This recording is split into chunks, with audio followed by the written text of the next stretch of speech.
Well, I'd like to welcome everybody back again. Today's video, I'm going to be talking about the events of the week after my son passed away. I'm going to kind of take a bit of a different approach with this one, kind of a twofold mission. First, I'm going to talk about a lot of the different ways that people interacted with us in an effort to help those of you who may wonder what can I do to help somebody who's going through this. So I'll talk about a lot of the different ways that people helped us. And then secondly, I'm going to just kind of continue the narrative of what actually occurred and so forth. Um, One thing I do want to throw out there before I start any of this, though, um, there's kind of a decision that has to be made when something like this happens by the people involved. And they have to decide how they're going to interact by it. Are they going to uh, look to seek for the positive in it, or are they going to allow the bitterness to control them? And the way you respond to that affects the way that people can interact with you. If you choose to take the bitter approach, then a lot of these interactions may not be helpful. If you choose to take the approach of trying to find the positive in it, then a lot of these things can be helpful. So I think it's important to understand where they're at. And if they're in a more angry and bitter place, the interactions are going to be different. But my wife and I, we chose to take the approach of we're not going to get upset if somebody says something dumb. We're just going to be grateful they cared enough to say something. And I think that's an important thing. If there is anybody here who recently lost a child to SIDS or some other type of tragedy, so forth, the best advice I can give is just be grateful people are approaching you and wanting to say something. Because inevitably, people are going to say stupid things. And they did say stupid things to us. There were some things that were said that it was like, really? Why would you say that to somebody who just lost their son? And we could have gotten angry and bitter about it and not wanted people around us, but we instead took the approach of at least they care enough that they're going to say something to us. Because in these situations, it's real easily to feel isolated because people don't know what to say, they don't know what to do, and so they back off. And then all of a sudden you're suffering alone. And based on the video last night about nighttime, what was going on, I can attest to the fact that being alone is not a good thing to be when you're dealing with something like this. So I'd encourage people to just be grateful that somebody cares enough to actually want to be there for you. So I'm going to start by going over all the different types of people that were helpful. Um, a lot of these are based on family members or close friends, things like that. I'm not going to really go into details of who they were because I want to respect their privacy. But these are different things that people did that were helpful. The first one is because my mom and my dad were the ones that found my son. Um, they were obviously shaken in a way that was comparable to what me and my wife were. There are some times where I'm grateful to my parents that they were able to take that burden because it would have been so much harder to heal if I'd been the one that discovered my son. Not that I would wish that upon them, and I feel horrible that they have to live with that, but in a very real way, they helped with our healing because we didn't have to walk in and see that. But as a result, my dad was not in his usual position. And my dad, he's my hero. I mean, he's the greatest man I've ever known. So patient, so caring, so loving. He's seems to always know the answer. He's always there when you need him. Like, he's so wise. And yet in that moment, it was like he was a shell of his former self. And the family needed somebody who could be the head, be the lead, be the one who's going to make everybody else feel better about what's going on. And one of my brothers stepped up and did that. For a couple days, he basically was dad, and he carried that mantle every bit as well as my dad does.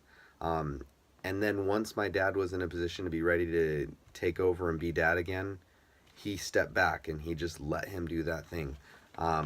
Those of you that are not members of the Church of Jesus Christ of Latter-day Saints may not know what I mean by this, so I apologize for sharing something that wouldn't have context. But for the members, it's kind of like when Nephi went to Lehi to find where he should go to hunt. And it was like, even though he was in a better position spiritually, he held deference to his father, and once his father was ready to step up and be the prophet again, he allowed him to do so. And that was very much the same interactions that were here. There was another person who would just sit down and talk to me about the day-to-day stuff, what was going on, what we were doing, kind of checking in on how I'm doing emotionally and things like that. And she would just kind of let me take the lead in the conversation, but would ask a lot of questions to know how I was doing. Um, my sister that had come down from Arizona, she just sat and let me talk about Liam all the time. Anytime that I felt like I needed to talk about my son, she was there. And I can't tell you how valuable it is to have somebody that when you just want to talk about that person you've lost, they're there. And so it's good to have somebody who's just like, if you need to talk about your son, you come to me and you talk about him. You tell me everything. Even if you're repeating stuff you've already told me before, you just come talk about your son because it really does help. Um, there was another I knew who had experienced something really similar to what we were going through. And man, I can't tell you how valuable it was to be able to have somebody say, I know how you're feeling, and actually know how we are feeling, and be able to have those discussions and understand what the future has to hold, because you just don't know. And people who haven't experienced this loss, as helpful as they want to be, they don't know. And so it can be beneficial to have somebody, even if it's somebody that you're not really close with, but just somebody you can say, hey, I've been there. This is what's going to happen. This is how you get through it. And just help you rebuild your life again. Um, there was another. Uh, he showed up. He sat at my table. He didn't say a word. He just sat there. And he was the last one to leave. Each day, like during the week after his death, each day when everybody else would slowly trickle out, because our house was full of people trying to support us. But each day as people would trickle out as we'd get ready for the evening, he was always the last one to go. And he would, I mean, if I came and talked to him, he would say some things, but generally speaking, he was just there. And I kind of viewed him as the sentinel. He was the one that just was going to be there at all costs. And you would think sitting there and saying nothing and just being there probably wouldn't matter much. And yet for me and for my wife, it was huge. It was huge to know there was somebody who was putting our needs first and didn't know what to do to help us. And he actually conveyed that later. He was like, I had no clue what to do. I just had to be there. And so if you don't know what to do, if you don't know what to say, just be there. Just make sure they're not alone. Because the worst thing for somebody who's experienced a loss like this is to have to suffer it alone. So make sure that they don't have to suffer it alone. One of the toughest parts about a loss like this, especially for me and my wife, I mean, we were not in a good position financially. I mean, we're paycheck to paycheck trying to get by. And all of a sudden we've got a funeral to pay for. And funerals are not cheap. And we didn't have money to get a casket or to get a plot of land to bury our son or to pay for everything that has to come with a funeral. And when you're trying to grieve your son's life, and meanwhile being worried about the financial obligation of what came from that, that's an incredibly scary thing. And in our case, there was a good friend of my sister from Arizona who was like, I need to be a part of this, and offered to pay for half of the funeral. Didn't want us to know who he was, didn't want any notoriety from it. He was just like, I need to help with this. So between him and then my sister and my parents, they all kind of pooled together, and they were able to cover the costs of that so that we wouldn't end up having to go into a ton of debt just to pay for our son's funeral. I can't tell you the peace of mind that came from not having to worry about money at that time. It was hard enough just trying to deal with the loss of my son. If I had to deal with the loss of, or with the financial concerns as well, I don't think I would have recovered as well. And so you see like those GoFundMe pages when people need help, things like that. I'm telling you, it makes a difference. Even if it's just a little bit that you give, taking away that unnecessary burden that they shouldn't have to worry about at that time really does make a difference. And so I'll forever be grateful to that man that came to our rescue when we needed it most. I had a friend from our church that came by, somebody I had known since I was a kid, and he sat and talked to me about the spiritual side of what was going on. And it was interesting because I think over the course of the conversation, it ended up being a lot of, he didn't even necessarily have anything all that great to say that I hadn't heard before spiritually, and all of it made sense. But it was just, again, one of those, I was grateful somebody was there to look out for our spiritual well-being, because I think everybody was worried about it, but nobody was really taking that approach, and it was beneficial to have him doing that. There were lots of people who brought food to our house, which was kind of a double-edged sword, because incredibly grateful that I didn't have to make food, because the last thing I wanted to do at that time was go make food. And yet, when something like that happens, you don't have much of an appetite. Like me and my wife did not have an appetite to eat at all. And so a lot of that food either went to waste or we shared it with family members who were in a mood to eat because we didn't have much of an appetite for a good week or two after that happened. So don't feel like that's something not to do because, again, those few times when we were so like malnourished that we needed something, it was incredibly awesome that we didn't have to cook. But there was a lot of food that just wasn't getting eaten because just we weren't hungry.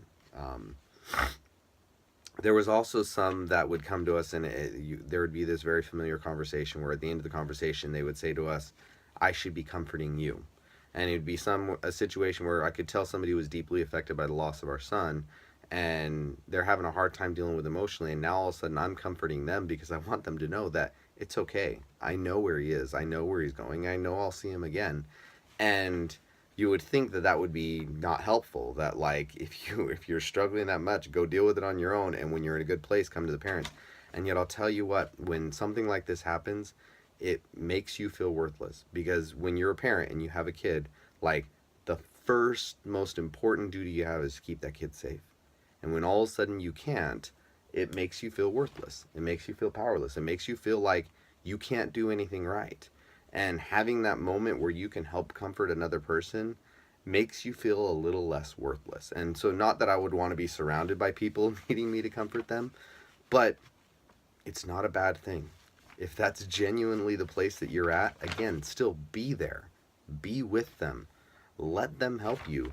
And then once they've helped you, you help them back. It's an important thing. And then the last one I'm going to go over is my parents, because I mentioned that in the first couple days after, my dad didn't seem like he was before. He seemed to really, really be struggling with this.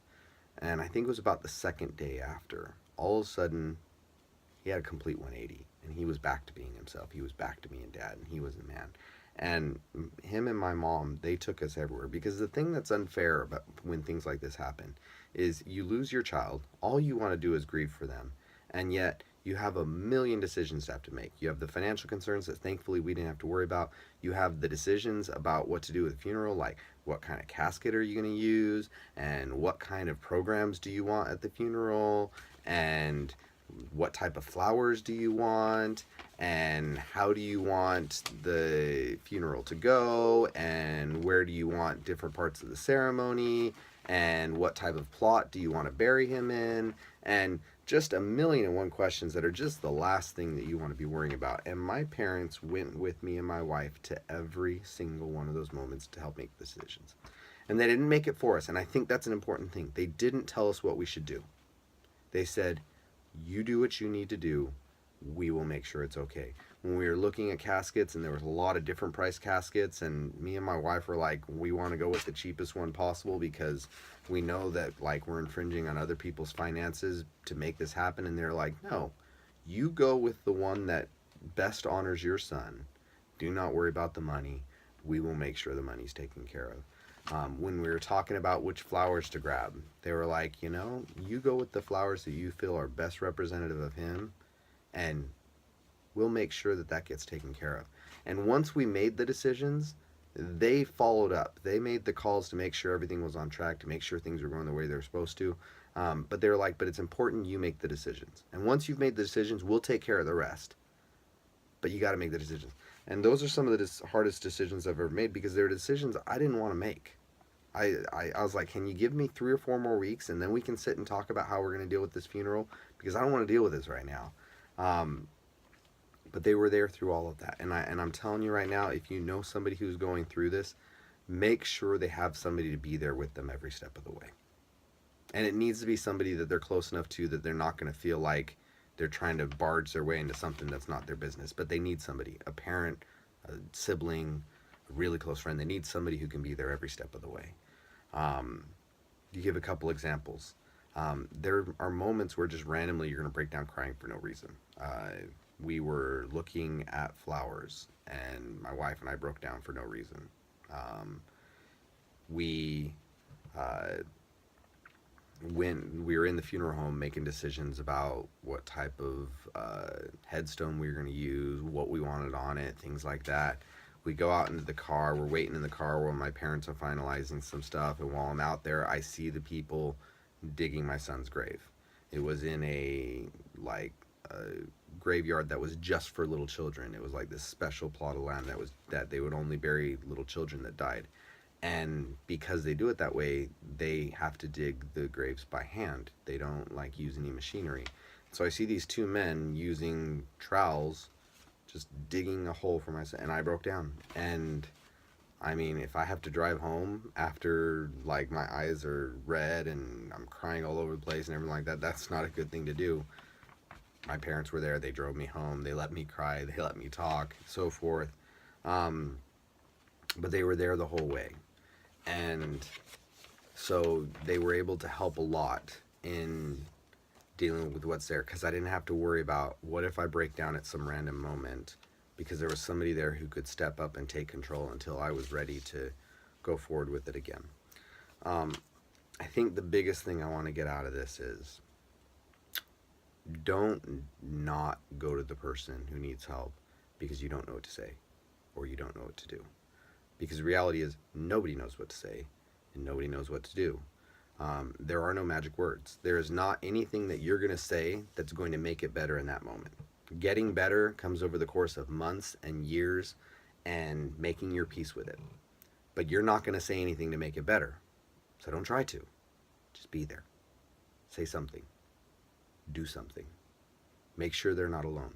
The most important thing you can do is make sure they are not alone, because the natural inclination is to want to shut off yourself from the world. I mentioned in the last video that I told my wife I was going to go to World of Warcraft. Well, if I had done that, nobody would have seen me, because I would have been like, I don't want anybody over here interrupting me as I'm trying to play. I don't want anybody coming over here talking to me.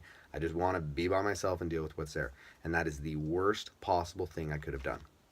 The absolute worst possible thing I could have done, because when you're alone, the only conversation you have is your thoughts. And when you've just lost a child, your thoughts are dark and they are ugly and they are not a healthy place to be dwelling. And so you need people there who can keep you upbeat until you've healed enough that you are okay to be in a place where your only interactions with your own mind. Like I mentioned before, my house was kind of a party for about 4 or 5 days after it happened.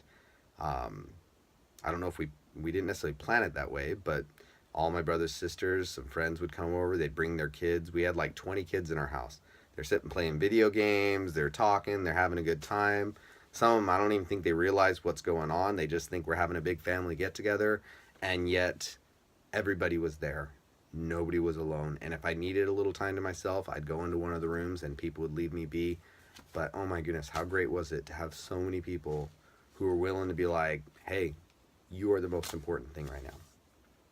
Last thing I want to do, and then I'm going to close this video because I know this one's gone long. When the first week or so is there, people are more than willing to talk about your son. When you get about a month later, all of a sudden it's really awkward to talk about your son, because people feel like you should have moved on from it, or that you should be okay with it, or that I don't know what to say about your dead son, so I don't feel okay talking about it.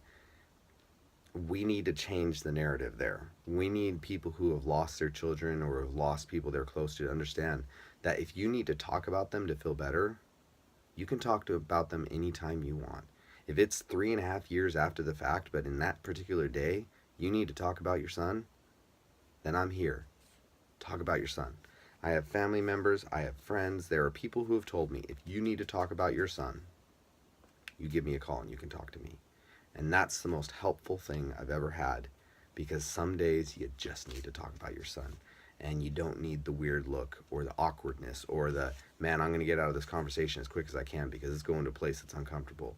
You just need to be able to talk about them. So even if it's somebody who's lost the child 2-3 years ago and you think that they're past and they're good, whatever, go tell them, you know what, if there's ever a day you just want to talk about your son or your daughter or remember the things you loved about them, I can be that person. And I'll tell you right now, they're going to be grateful for it. And they're probably going to take you up on it. So thank you for listening to this long bit. Next video is going to be talking about the eulogy from the funeral. I hope you enjoy it.